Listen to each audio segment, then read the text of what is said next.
Compartilhar a palavra de Deus com a igreja, e eu peço que você abra sua Bíblia comigo no Salmo de número 42, Salmo 42, e nós vamos ler todo esse Salmo e vamos extrair algumas verdades e algumas lições para a nossa vida à luz dessas palavras inspiradas pelo Espírito Santo de Deus. Salmo de número 42, a alma anela por Deus. Em reverência à palavra de Deus, convido você a ficar em pé. Eu vou ler e você acompanha a leitura que irei fazer em nome de Jesus. Diz assim a palavra do Senhor: Como suspira a corça pelas correntes das águas, assim por ti, ó Deus, suspira a minha alma. A minha alma tem sede de Deus, do Deus vivo. Quando irei e me verei perante a face de Deus?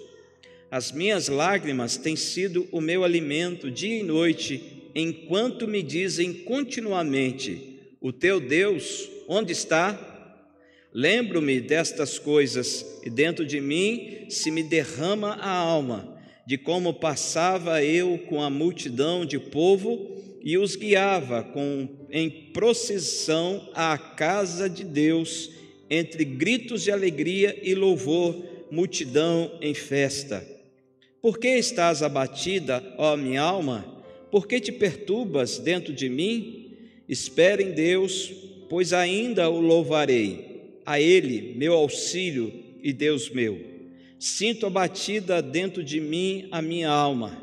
Lembro-me, portanto, de ti nas terras do Jordão e no monte Hermon e no outeiro de Mizar.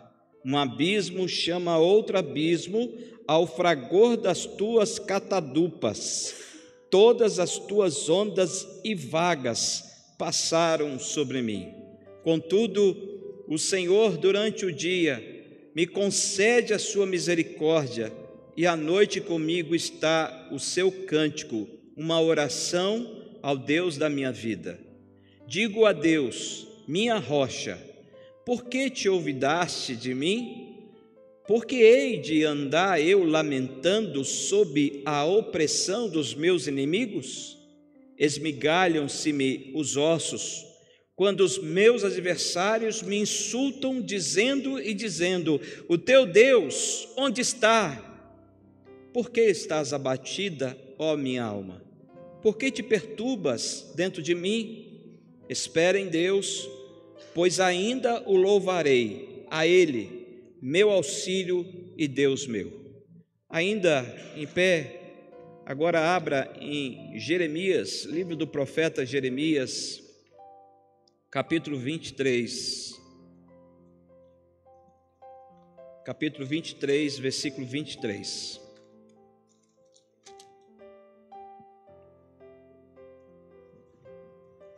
Jeremias, capítulo 23, versículo 23. E agora eu convido você a ler comigo em voz alta esse versículo. Já. Acaso sou Deus apenas de perto, diz o Senhor, e não também de longe? Amém. Deus, ao abrirmos a sua palavra, pedimos ao Senhor que abra o nosso coração e a nossa mente, que o Espírito Santo venha nos iluminar para entendermos o que o Senhor quer nos ensinar. Abra, Senhor, o coração de todos que aqui estão, daqueles que estão nos acompanhando pela internet, e ajuda-me, Senhor, a vencer minhas limitações, para que eu possa fazer o melhor para Ti. Em nome de Jesus. Amém. Pode se assentar, irmão.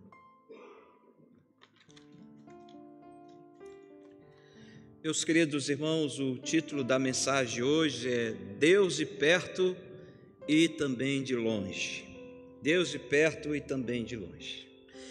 Eu tenho notado que uma das primeiras reações humanas diante das aflições, das adversidades, tribulações e, infelizmente, de algumas tragédias é de lamentar, chorar, mas também de questionar Deus. Muitas vezes, quando nós passamos por isso, nós questionamos a Deus. Deus, onde o Senhor estava quando eu estava passando por tudo isso? Por que o Senhor permitiu que isso acontecesse na minha vida e na vida da minha família? Por acaso o Senhor me abandonou? Por acaso o Senhor não cuida mais de mim? São exemplos de perguntas que às vezes nós não verbalizamos, mas elas passam pelo nosso pensamento. E às vezes chegam até aos nossos corações. Então, essa é uma prática comum, natural, porque nós somos seres emocionais, e como seres emocionais, nós somos surpreendidos pelas circunstâncias da vida e por isso nós reagimos de diversas maneiras. Nós podemos ver na Bíblia várias personagens que eram pessoas de fé, pessoas realmente tementes a Deus, mas que também reagiram de formas estranhas a nós, quando se trata de pessoas que realmente são pessoas dignas de serem imitadas. Aqui no Salmo 42, nós temos a história de um salmista que estava passando por uma depressão. A sua alma estava abatida, ele já não tinha mais alegria, já não tinha mais prazer de cantar, já não estava mais com seu semblante bem assim formoso, ou então alegre, um semblante que pudesse realmente transparecer paz e alegria. Era uma pessoa que estava realmente escondida em sua caverna, se lamentando pelas suas dores, mas algo aqui nesse salmo incomodava o salmista mais do que a sua doença. Se você prestou atenção no versículo 3, ele fala assim: as minhas lágrimas têm sido o meu alimento dia e noite, enquanto dizem continuamente: o teu Deus, onde está? Cadê o seu Deus?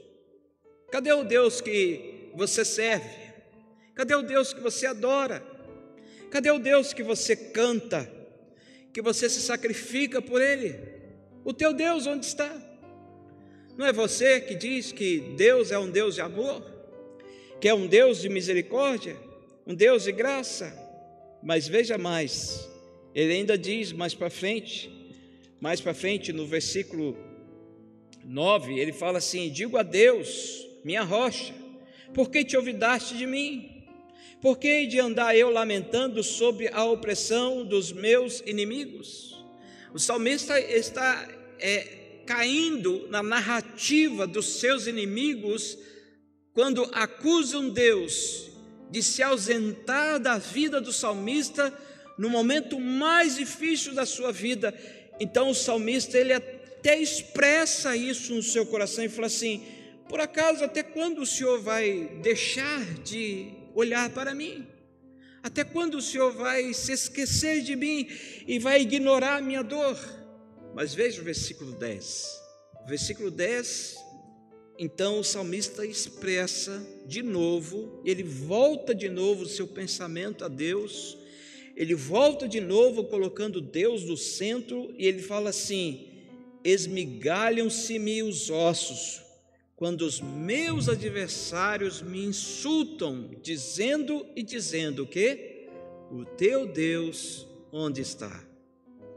O salmista estava preocupado com o seu testemunho diante daqueles que não criam em Deus.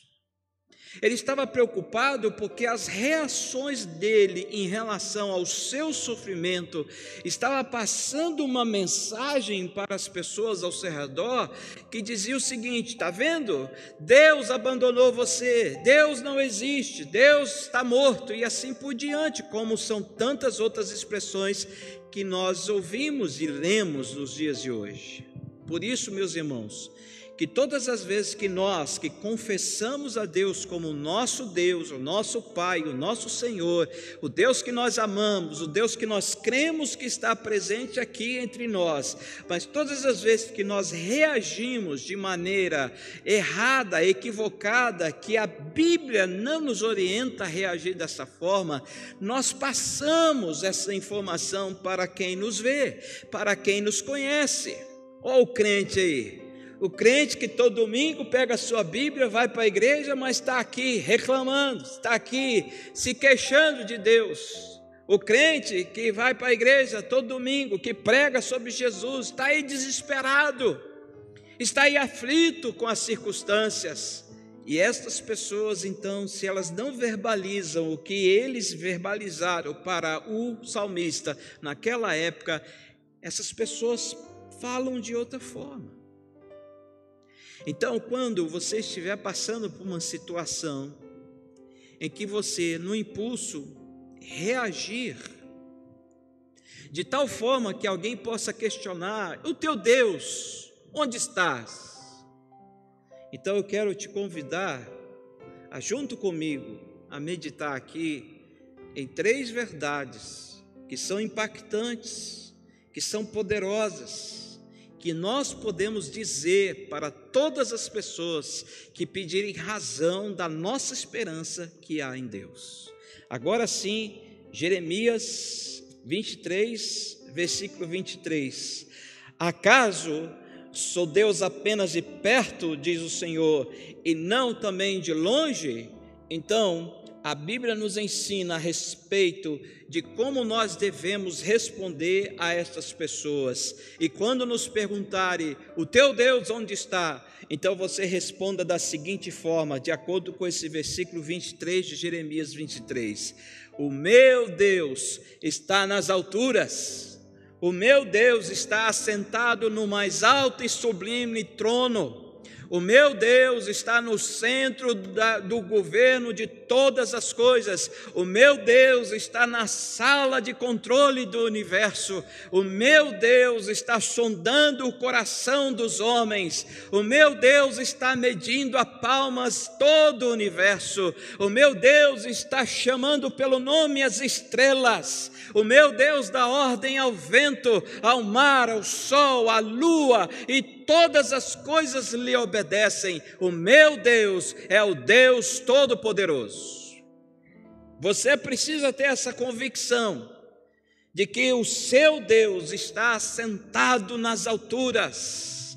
Ele está no trono e Ele fez do universo o estrado dos seus pés.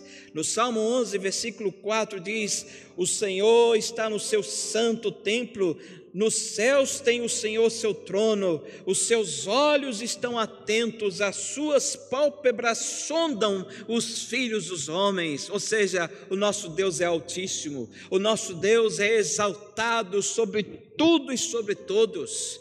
Também o Salmo 47, versículo 8 diz assim: Deus reina sobre as nações, Deus se assenta no seu santo trono, aleluia. Ele está lá e ninguém pode tirar Deus desse trono, ninguém pode se assemelhar a Deus, ninguém pode ser comparado a Deus. O nosso Deus é Deus incomparável. Deus incomparável.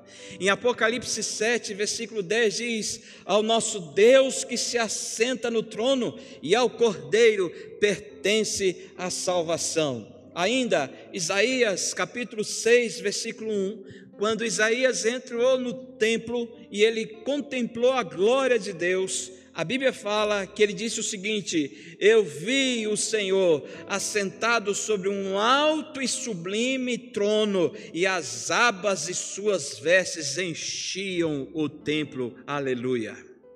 É esse Deus que você deve falar para aqueles que perguntarem para você: o seu Deus onde estás?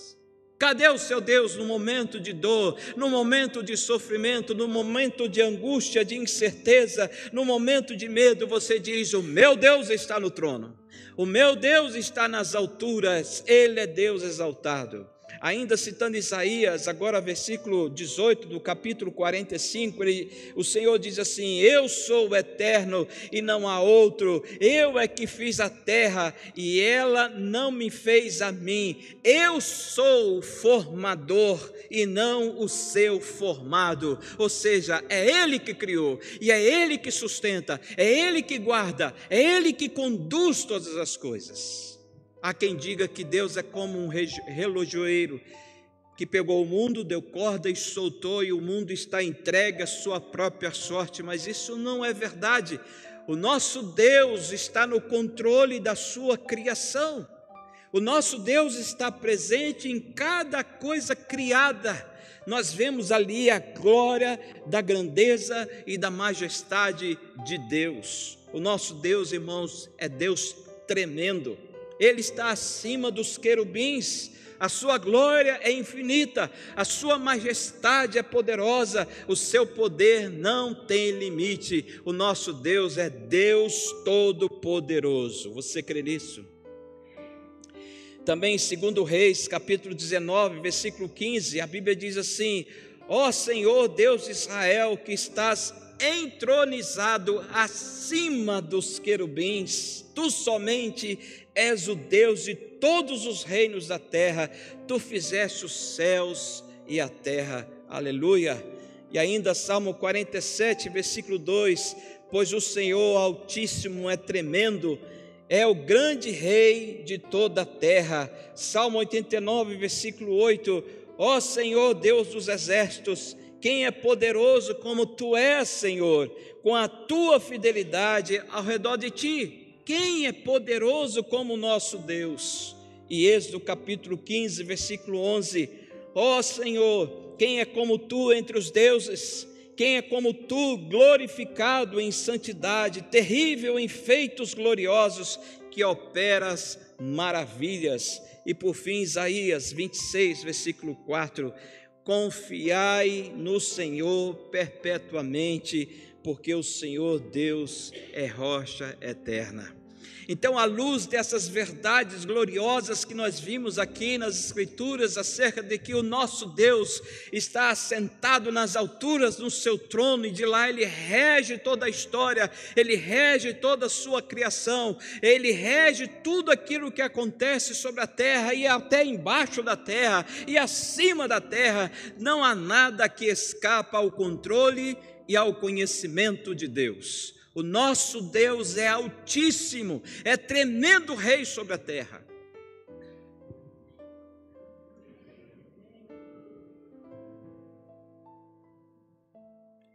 Não há quem possa ser comparado com o Senhor. Isaías 40, quando descreve a soberania de Deus, e Deus vai falando ali sobre os seus atributos, ele fala assim: olha, as nações para mim são como um pingo de água que caem do balde, ou como um grão do pó que passa, desapercebido pelas pessoas. É assim que Deus vê as nações. Ali Deus também fala para Isaías: eu coloco na palma de minhas mãos todas as águas de todos os oceanos, e todos os outeiros e montes estão aqui. Eu é que meço o universo a palmos. E mais para frente ele vai falando: eu chamo as estrelas pelo nome, sem se esquecer de uma só delas. Tem pais aí que tem filho único e erra o nome do filho. Deus é aquele Deus onipotente, onisciente, onipresente, que está aqui entre nós.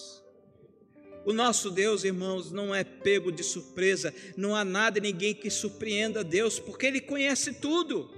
Nós cantamos aqui: Ele é o alfa e Ele é o ômega, Ele é o começo e o fim. Ele criou tudo, Ele sabe de tudo, Ele conhece tudo. Em Salmo 139, Davi diz assim: porque para ti luz e trevas é a mesma coisa.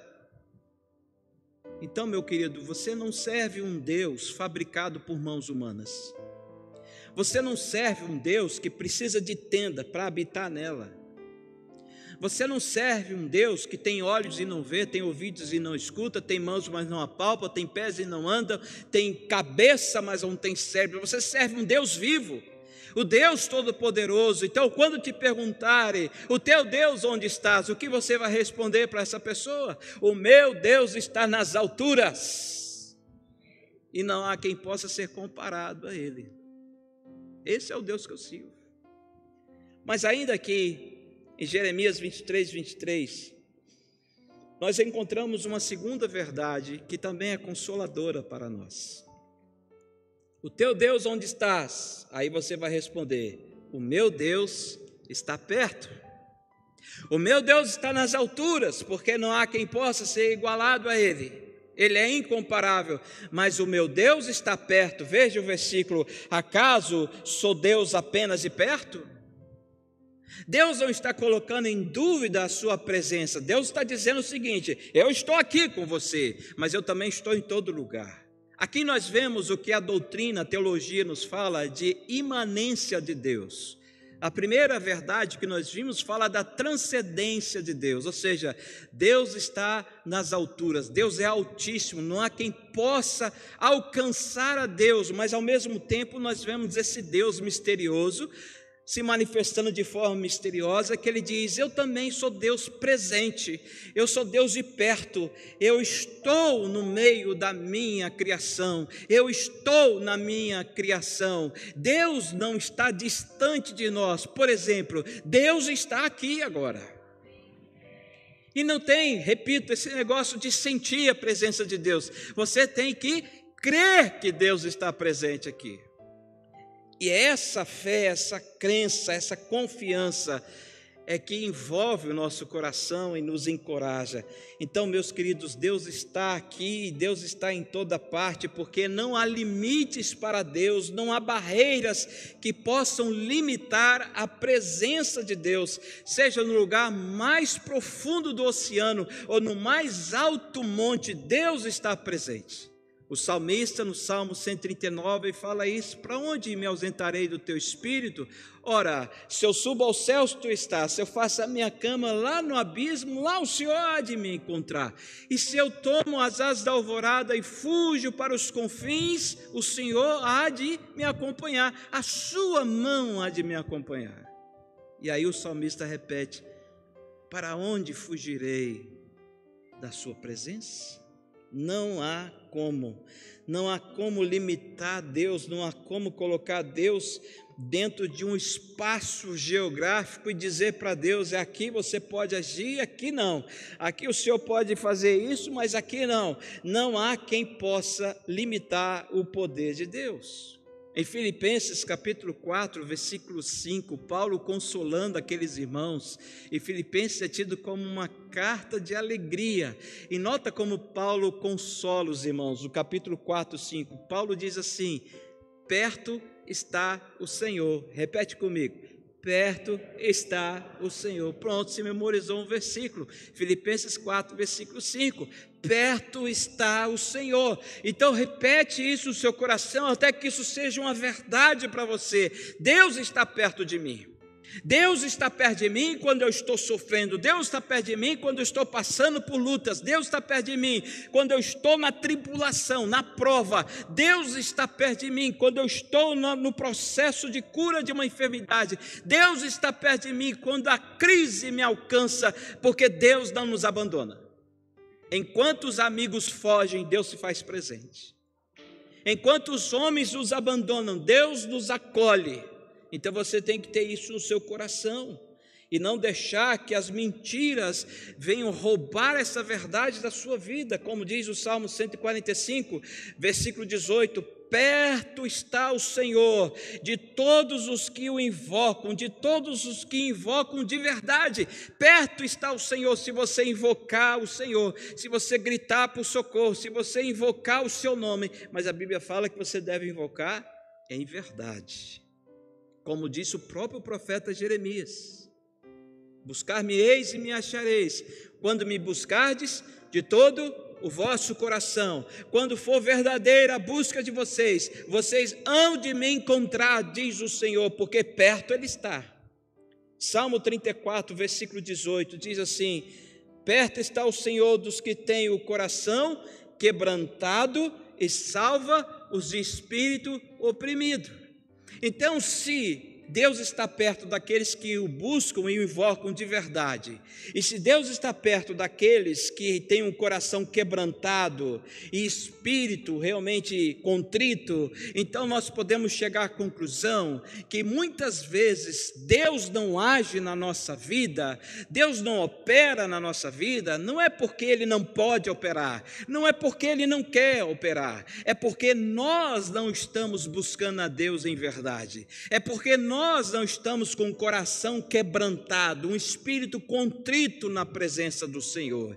Então não é Deus quem nos abandona. Quando isso acontece, porque nós abandonamos o Senhor, porque perto o Senhor está. Deus está perto de nós. O guarda de Israel não dorme, o guarda de Israel não se cansa, o guarda de Israel não cochila. Ele está sempre de sentinela para socorrer os seus filhos em todo tempo, em todo lugar, conforme diz o salmista: o Senhor nos salva na tribulação, Ele é a nossa fortaleza, Ele é o nosso socorro nos dias maus. Então, o Deus transcendente, Ele é também Deus imanente, Deus que está presente, porque Deus jamais nos abandona, Deus jamais desampara os seus filhos, Deus jamais deixa os seus eleitos entregues à sua própria sorte, como diz o Salmo 37, 28, pois o Senhor ama a justiça e não desampara os santos, não desampara os seus filhos, todos serão preservados para sempre. Não importa, irmãos, que circunstância nos aguarde, não importa o que venha acontecer conosco no dia de amanhã, na semana que vem, no mês que vem, no ano que vem, o que importa é saber que o nosso Deus nos preserva, importa saber que o nosso Deus está ao nosso lado. Os hebreus ficaram 430 anos no Egito como escravos, mas não quer dizer que Deus os abandonou, não quer dizer que Deus não estava lá com eles. Sim, Deus estava lá com eles, tanto é que essa descendência foi mantida, o fiel do Senhor foi mantido, porque Deus manteve aquela geração. Deus também esteve com Israel, quando Israel foi para o cativeiro durante 70 anos. Deus não os abandonou ali à sua própria sorte, Deus estava lá, e Deus estava trabalhando entre outras nações, levantando reis, outros profetas, fazendo com que a sua palavra chegasse onde deveria chegar, até mesmo lá no cativeiro, através dos profetas que o Senhor enviou para aquele lugar. Deus não abandona os seus, Ele preserva os seus. Todos esses remanescentes foram preservados pelo poder e pela graça do Senhor. Portanto, não duvide, em momento algum, de que Deus não esteja ao seu lado. Deus está aí, Deus está perto. Então, quando te perguntarem, o teu Deus onde está? Você fala assim: o meu Deus está nas alturas, porque Ele é altíssimo, mas o meu Deus está aqui, perto de mim. Ele é acessível. Eu posso me achegar diante do trono da graça e da glória de Deus por um novo e vivo caminho que foi aberto pelo Senhor Jesus. E como diz o autor de Hebreus, é ali que eu encontro graça e também misericórdia para socorro em ocasião oportuna. Eu tenho acesso a esse Deus tremendo, a esse Deus santo, a esse Deus majestoso, a esse Deus todo-poderoso. Nós temos acesso, irmãos. Salmo 23, versículo 4, quando Davi escreveu, ele escreveu pensando exatamente nisso. Ele fala assim: ainda que eu ande pelo vale da sombra da morte, não temerei mal nenhum, porque eu sou um cara bom de luta, eu sei manusear a minha espada, eu sou uma pessoa que tem uma habilidade com a lança que não tem igual, eu sei me proteger com o meu escudo. Foi isso que Davi disse.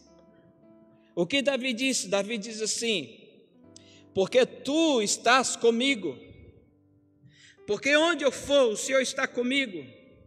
Ainda que eu ande pelo vale da sombra da morte, eu imagino que é um vale de tormento, um vale de angústia, um vale de aflição, de incertezas, de medos e de tantas outras coisas, um vale onde os inimigos podiam alcançá-lo e matá-lo. Davi diz assim: mesmo que eu tenha que andar por este vale, eu posso ter a certeza de que o Senhor não me abandona,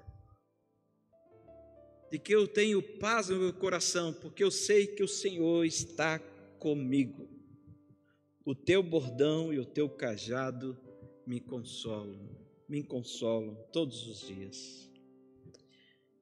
E Sofonias, livro do profeta Sofonias, capítulo 3, versículo 15 e 17, a Bíblia diz assim: o rei de Israel, o Senhor, está no meio de ti.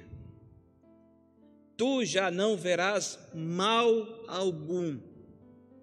O Senhor teu Deus está no meio de ti, poderoso para salvar-te. Ele se deleitará em ti com alegria, renovar-te-á no seu amor, regozijar-se-á em ti com júbilo. O Senhor está no meio de ti, mal algum te alcançará, diz aqui o profeta. O Senhor te renova, o Senhor te faz revigorar, o Senhor te traz alegria, o Senhor é quem te dá paz, porque Ele está no meio de ti. Onde quer que você estiver, saiba disso, Deus está perto. Perto está o Senhor. Filipenses 4, versículo 5. Perto está o Senhor. Meu querido, saiba disso. A sua vida está guardada por Deus. A sua vida está protegida por Deus. Um Deus que tem poder ilimitado. Um Deus que é ilimitado na sua presença. Ele está aqui, mas Ele também está lá na Ásia, lá no Oriente, nesse momento, ministrando aos corações. Ele está nas Américas, Ele está na Europa, Ele está em todos os lugares desse planeta, como também Ele está em todo o universo e em toda a sua criação. Deus está lá, mas Deus também está aqui. Então, quando te perguntares, o teu Deus, onde estás? O que você vai responder? Deus está aqui, perto de mim. Deus está presente aqui. Mas há uma terceira verdade que eu também aprendo aqui desse versículo. Acaso sou Deus apenas de perto, diz o Senhor, e não também de longe? Nós vimos que Deus está nas alturas, mas Deus também está perto. Então nós podemos dizer e aprender à luz desse versículo que Deus está cuidando de mim. Essa é a terceira verdade. Deus está cuidando de mim. Fale em voz alta isso. Deus está cuidando de mim. Você precisa colocar isso no seu coração, porque esse Deus está cuidando de você, porque Deus age, irmãos, de forma misteriosa. Isaías 45:15 fala isso: verdadeiramente tu és Deus misterioso. Ó Deus de Israel, ó Salvador, esses mistérios aí, a gente não sabe muitas vezes por que determinadas coisas nos acontecem e nem sabemos como Deus há de nos livrar delas, mas nós sabemos que Deus tem todo o seu plano bem desenhado, Ele tem o cronograma detalhado em suas mãos a respeito da sua vida, a respeito de mim, a respeito de todos nós. A história dos hebreus do Egito é uma história que realmente me surpreende. Todas as vezes que eu leio e medito nessa história, eu fico realmente admirado com o poder e a graça de Deus. No Êxodo, por exemplo, capítulo 2, versículo 23 a 25, se você quiser abrir a sua Bíblia, Êxodo capítulo 2, 23 a 25, nós lemos algo impressionante. Antes um pouquinho, lá em Gênesis capítulo 12, Deus chamou Abraão para sair da sua casa, da sua parentela, e ir para uma terra que Deus ainda iria mostrar a ele. E Deus prometeu que aquela terra seria dada à sua descendência. Mas no capítulo 15 de Gênesis, Abraão tem uma crise. Ele começa a ter uns conflitos na alma. E ele começa a duvidar se aquela promessa iria se cumprir. Então Deus, de novo, chama Abraão para fora da sua tenda e diz assim para Abraão: eleva os seus olhos aos céus, conte as estrelas, se é que podes, porque assim será a sua posteridade. Eu darei essa terra à sua posteridade. Mas saiba de uma coisa, Abraão: a sua posteridade andará peregrina sobre a terra e será escravizada por 400 anos. Que notícia, né? Deus é misterioso. Ele age de formas misteriosas. Então Abraão estava ali encantado com aquela promessa. Oh, que bênção, então quer dizer que eu vou ser pai, né? Eu vou ter uma posteridade. Talvez ele nem prestou muita atenção que Deus falou assim, mas a sua posteridade vai ser peregrina e vai ficar 400 anos como escravo em uma terra. Muito bem. Agora nós vamos para Êxodo, capítulo 2, versículo 23 e 24 a 25. Diz assim: decorridos muitos dias, morreu o rei do Egito. Os filhos de Israel gemiam sob a servidão e por causa dela clamaram, e o seu clamor subiu a Deus. Ouvindo Deus o seu gemido, veja, lembrou-se da sua aliança com Abraão, com Isaque e com Jacó, e viu Deus os filhos de Israel e atentou para a sua condição. Percebeu aqui?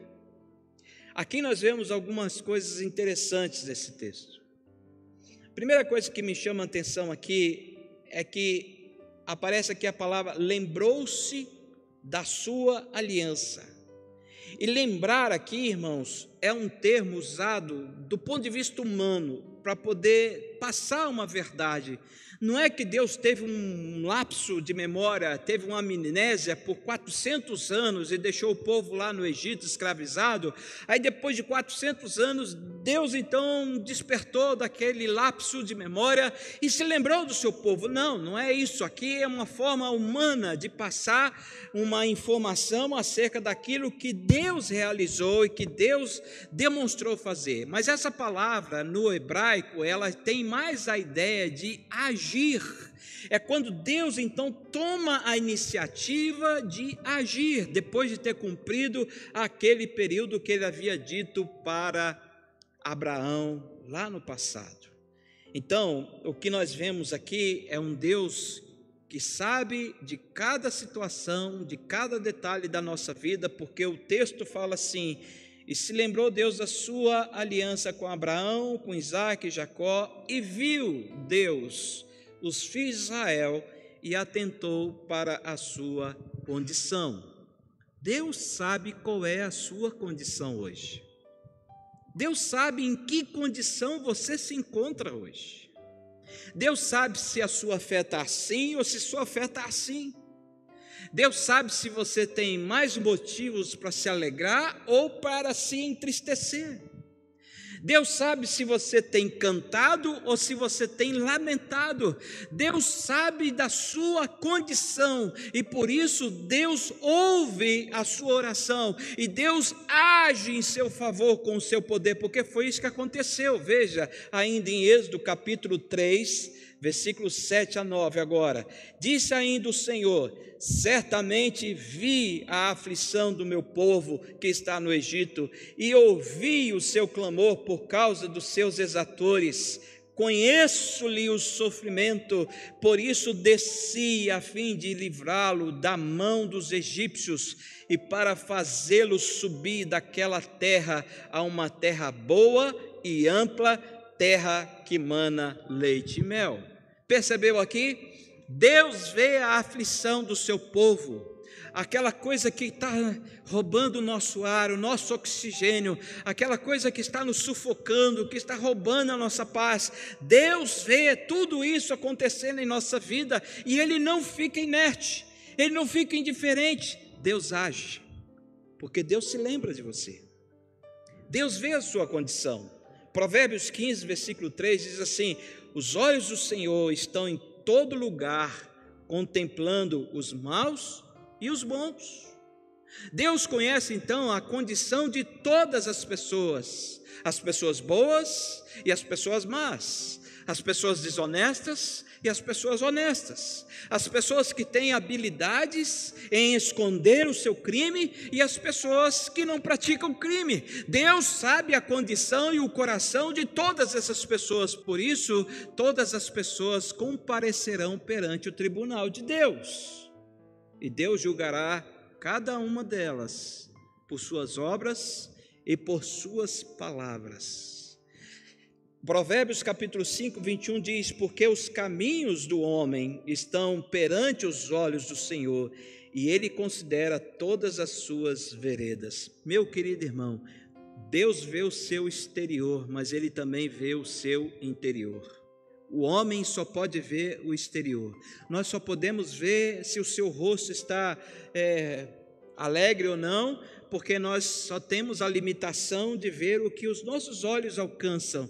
Nós só podemos ver a sua maquiagem, só podemos ver a sua roupa, o seu estilo de cabelo, mas Deus vê o coração. Então Deus vê a nossa aflição, creia nisso. Em segundo lugar, que eu vejo aqui em Êxodo capítulo 3, 7 a 9, Deus ouve o nosso clamor. Veja que o Senhor diz assim: ouvi o seu clamor por causa dos seus opressores, por causa dos senhores que colocavam sobre eles trabalhos forçados. Eu vi e ouvi o clamor deles. Então a opressão dos egípcios sobre os hebreus fez com que aquele povo buscasse o Senhor, clamasse ao Senhor, implorasse pelo socorro de Deus. Então nós não podemos desprezar o sofrimento da nossa vida. Nós não podemos desprezar que as circunstâncias às vezes sejam tão terríveis que nós ficamos até com medo, porque essas coisas são usadas por Deus para nos levar para o centro da vontade de Deus. Foi debaixo dessa servidão que o povo se lembrou de Deus e passou a clamar ao Senhor. Meus queridos, nós temos que tirar lições para nós aqui. Nós também estamos vivendo dias de aflição, nós estamos vivendo dias de tensão, dias de preocupação, dias de angústia. E o que Deus está nos mandando fazer? Deus está nos mandando fazer o quê? Ore, igreja, busca a minha face, igreja, clame por mim, igreja. Porque o Senhor mesmo disse em 2 Crônicas, capítulo 7, versículo 14, se o meu povo se humilhar, orar e me buscar e se converter dos seus maus caminhos, eu ouvirei dos céus e sararei a sua terra. Por que nós sabemos disso e nós nos recusamos em fazer o que a Bíblia nos manda fazer? Porque talvez, irmãos, nós temos que chegar à mesma condição dos hebreus, passar por um período de escravidão, passar por um período de sofrimento, para então clamarmos a Deus. Será que isso será necessário? Deus está provocando no nosso país uma situação em que a igreja deve realmente buscar ao Senhor, se humilhar na presença de Deus, se dobrar na presença do Eterno, clamar por socorro como nunca antes, nos despir da nossa forma, às vezes desavergonhada, ou então de vergonha, de poder orar, gritar, chorar aos pés do Senhor. Mas Deus está falando isso para a igreja já há algum tempo, mas a igreja está continuamente ainda com as suas pernas endurecidas, o joelho precisa ser dobrado. E aí, quando eu falo isso, eu estou falando de igreja, comunidade, congregação. Nós precisamos fazer isso. O povo clamou, e aí Deus ouviu. Em 1 Pedro 3, versículo 12, diz assim: porque os olhos do Senhor repousam sobre os justos e os seus ouvidos estão abertos às suas súplicas.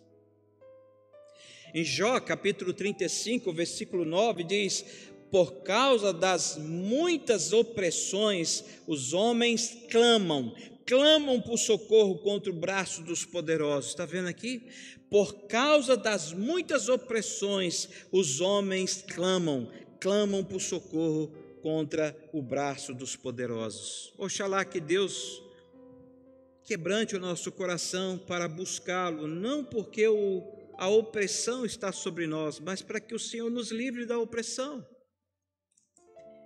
E os irmãos hão de se lembrar de que algumas vezes eu tenho falado aqui, não deixa o dia ruim chegar na sua vida para você orar. Ore antes do dia ruim chegar, para que quando ele chegar você estiver firme na presença de Deus, porque o dia mau vai chegar. E o dia mau chega para nós em determinados momentos da nossa vida. Então nós precisamos estar firmes na fé para que quando aquele dia chegar, eu possa permanecer de pé na presença do meu Deus. E o meu coração não vai entrar em desespero. No livro de Joel, capítulo 2, versículo 17, o profeta diz assim: chorem os sacerdotes, ministros do Senhor, entre o pórtico e o altar, e orem. Orem da seguinte forma, diz o profeta: poupa o teu povo, ó Senhor, e não entregues a tua herança ao opróbrio, para que as nações façam escárnio dele, dizendo: o teu Deus onde está? Cadê o seu Deus? Porque hão de dizer entre os povos: o seu Deus sumiu, o seu Deus abandonou você. Então a ordem aqui é: ministros do Senhor, sacerdotes de Deus, chorem e orem, poupa o teu povo, ó Senhor, e não entregues a sua herança à vergonha. Irmãos, nós estamos vivendo tempos que nós precisamos chorar mais na presença de Deus. Abrir o coração, rasgar o coração, desavergonhadamente, gritar por socorro. E às vezes porque nós queremos ser tão polidos, eu tenho uma reputação a ser mantida, eu não posso me ajoelhar, eu não posso extravasar minhas emoções, eu tenho que ser aqui muito certinho. Não, irmãos, nos dias dos profetas eles costumavam rasgar suas vestes, eles se assentavam em cima de cinzas e jogavam cinzas na cabeça, como um ato público de desespero, no sentido de saber que aquilo poderia ter sido evitado se tivessem buscado o Senhor. E para falar para o povo: o nosso Deus está cuidando de nós, apesar de nós. Apesar de nós. Então, quando a igreja se afasta de Deus, Ele envia perseguição, Ele envia a opressão, Ele envia os dias maus. Para quê? Para castigar a igreja? Não. Para que a igreja se quebrante e volte para o Senhor. A igreja no primeiro século, ela cresceu mais durante a perseguição. E olha que a perseguição foi terrível. Então saiba-se disso. Deus vê a sua aflição, Deus ouve o seu clamor. E terceiro, Deus conhece o seu sofrimento. O Senhor disse: conheço-lhe o sofrimento. Então tudo aquilo que nos faz sofrer, sentir dor e tristeza, é sim de conhecimento de Deus. Mas há um tempo determinado para que todas essas coisas aconteçam, e elas não vão durar para sempre. Todo sofrimento tem um começo e também tem um fim, porque o Senhor estabelece o tempo para todas as coisas. Jó não ficou a vida inteira tomado de chagas e de furúnculos. Jó não ficou banguela a vida até morrer, mas pelo contrário, a Bíblia diz que Deus restaurou a saúde de Jó. Eu acredito que Jó ficou mais bonito ainda do que era. Teve cabelos mais bonitos, dentes mais perfeitos, pele mais invejável ainda do que ele tinha antes. Sem contar que Deus deu a ele filhos e filhas que eram considerados mais bonitos daquela região. Por quê? Porque Deus cuidou de Jó como Deus cuida de nós. O Deus que está nas alturas é o Deus que está perto e é o Deus que cuida de você todos os dias. Em Êxodo 12, versículo 40 a 41 diz: ora, o tempo que os filhos de Israel habitaram no Egito foi de 430 anos. Aconteceu que, ao cabo dos 430 anos, nesse mesmo dia, todas as hostes do Senhor saíram da terra do Egito, porque quando Deus quer executar o seu plano, Ele move céus e terra, e não há quem possa reter o poder de Deus. Então, se você crer nesse Deus da Bíblia, você pode clamar, você pode orar, você pode esperar nele, que Deus está vendo e conhecendo o seu sofrimento. porque quando se completou, ou seja, chegou o tempo de Deus manifestar ali a sua vontade, assim Ele o fez. E por fim, a Bíblia fala ainda em Êxodo 3, 7 a 9, que Deus age em nosso favor, porque a Bíblia diz assim, quando Deus falou assim, e desci a fim de livrá-lo. Eu vi a aflição do meu povo, eu ouvi o seu clamor, eu conheço o sofrimento do meu povo, e eu desci para livrar o meu povo. Sabe, nós estávamos escravizados pelo pecado e pelas hostes infernais. O nosso destino era o inferno, porque não havia nada em nós que seria capaz de satisfazer a justiça de Deus. O diabo reinava sobre nossas vidas, mas Deus, na sua misericórdia e graça, Ele viu a nossa miséria espiritual. E Ele, porque é fiel à sua própria palavra, à sua própria promessa, Ele desceu a este mundo para nos livrar na pessoa de Jesus Cristo. O próprio Deus desceu a esta terra, o próprio Deus suportou os sofrimentos que todos nós suportamos e sofremos. O próprio Deus passou por perseguição, o próprio Deus se entregou na cruz e morreu na cruz para nos libertar das garras do pecado, do inferno e da morte. E hoje, por causa de Cristo, nós somos livres, porque esse Jesus que está lá nas alturas, assentado à destra de Deus, intercedendo por nós, é o mesmo Jesus que está no coração de todo aquele que o confessa como Senhor e Salvador da sua vida. Ele desceu, Ele nos livrou, Ele nos libertou e Ele está presente entre nós. Mas muitas vezes nós temos dificuldades e fazemos, às vezes, como eu disse no início, reagimos diante de certas circunstâncias, de modo tal que as pessoas chegam a pensar, cadê o Deus dessa pessoa? Então nós podemos dizer, o nosso Deus está nas alturas, amém? O nosso Deus está perto, amém? E o nosso Deus cuida de nós. Ele é Altíssimo, mas também é Emanuel, Deus conosco. Ele é o nosso socorro, sempre presente nas nossas tribulações. Guarde isso no seu coração. Quando te perguntarem, ou essa pergunta vier ao seu coração, o teu Deus onde estás? E você vai dizer, o meu Deus está nas alturas, assentado no trono, mas Ele também está perto. Filipenses 4:5 diz o quê? Perto está o Senhor, e esse Senhor está fazendo o quê? Cuidando de nós. A última leitura bíblica dessa noite está em Salmo 46. Abra sua Bíblia, por favor.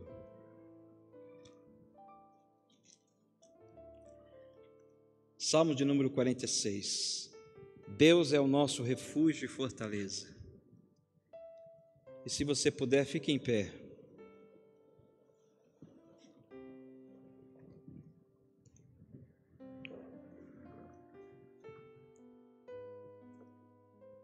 Nós vamos ler juntos, do versículo 1 até o versículo 11, Salmo 46. Leiamos.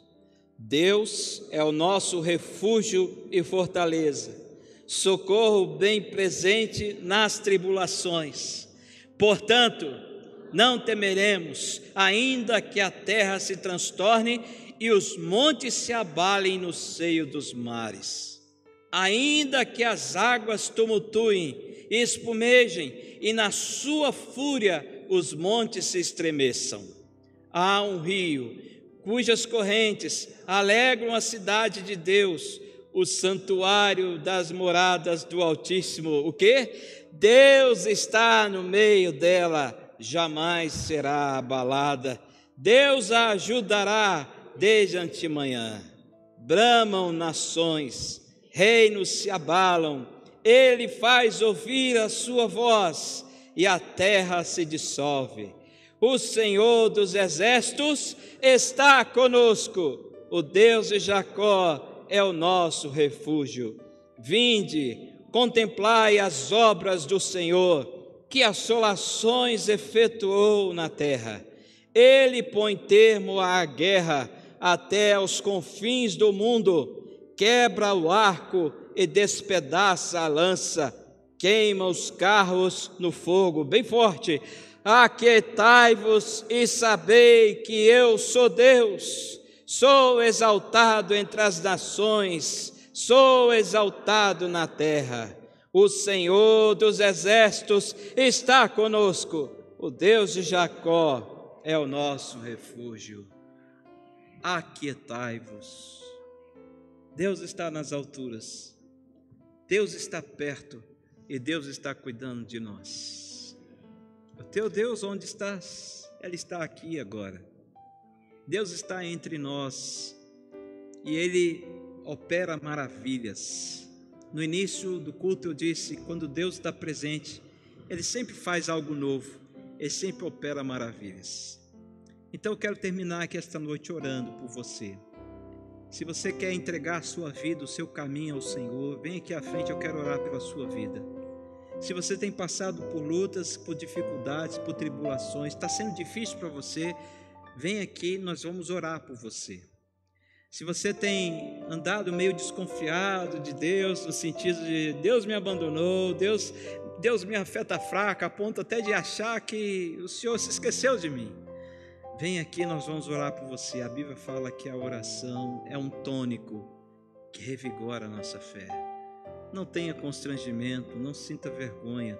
Esse é o momento em que a igreja, como família, ajuda na oração. A Bíblia fala que nós devemos orar uns pelos outros. Então saia do seu lugar, entrega aqui de forma simbólica nas mãos de Deus aquilo que está sendo pesado demais para você. Aquilo que você não consegue mais, está difícil. Fala para Deus: Senhor, meu fardo está pesado demais. Eu estou a ponto de esmorecer, desanimar, abandonar tudo, mas eu não quero abandonar o Senhor. Eu quero um recomeço, eu quero um renovo para a minha vida. Há mais alguém que gostaria de vir aqui e orar e receber essa oração? Alguém enfermo, ou talvez que esteja com alguém em casa que está passando por alguma enfermidade, você pode vir aqui representar essa pessoa e nós vamos orar por ela também. Eu vou convidar os presbíteros para vir aqui, os diáconos também para vir aqui e orar por cada um aqui nesse momento. E você que está aí, ficou aí no seu lugar, ajude em oração. Muito pode por sua eficácia a oração do justo, diz a palavra de Deus. Deus ouve a sua oração. Então olhe para essas pessoas, para esses irmãos, e ore, intercede por elas nesse momento. Interceda de tal forma que Deus possa atender às suas orações. A igreja esteja orando neste momento. Cada um está aqui da forma como Deus sabe, Deus conhece. Deus está nas alturas, Ele é altíssimo. Deus está perto, Deus está presente e Deus cuida de nós. Deixa eu orar por vocês.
cântico antigo, bem simples, que fala assim: Deus está aqui.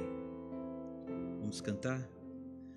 Deus está aqui, aleluia, tão certo como aqui eu respiro, tão certo como a manhã que se levanta, tão certo como eu te fale, podes me ouvir. Deus está em mim agora. Deus está em mim, aleluia.